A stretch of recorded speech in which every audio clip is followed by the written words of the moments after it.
আল্লাহকে কে সৃষ্টি করেছেন এমন প্রশ্ন বা কুমন্ত্রণা মনে আসলে কি বলতে হবে?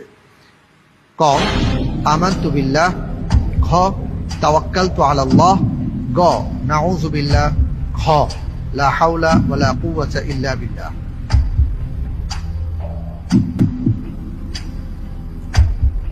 ইনশাআল্লাহ আমি উত্তর হিসেবে বেছে নিচ্ছি ক। ক, লক করে দেওয়া হোক। ক, আমানতু বিল্লাহ।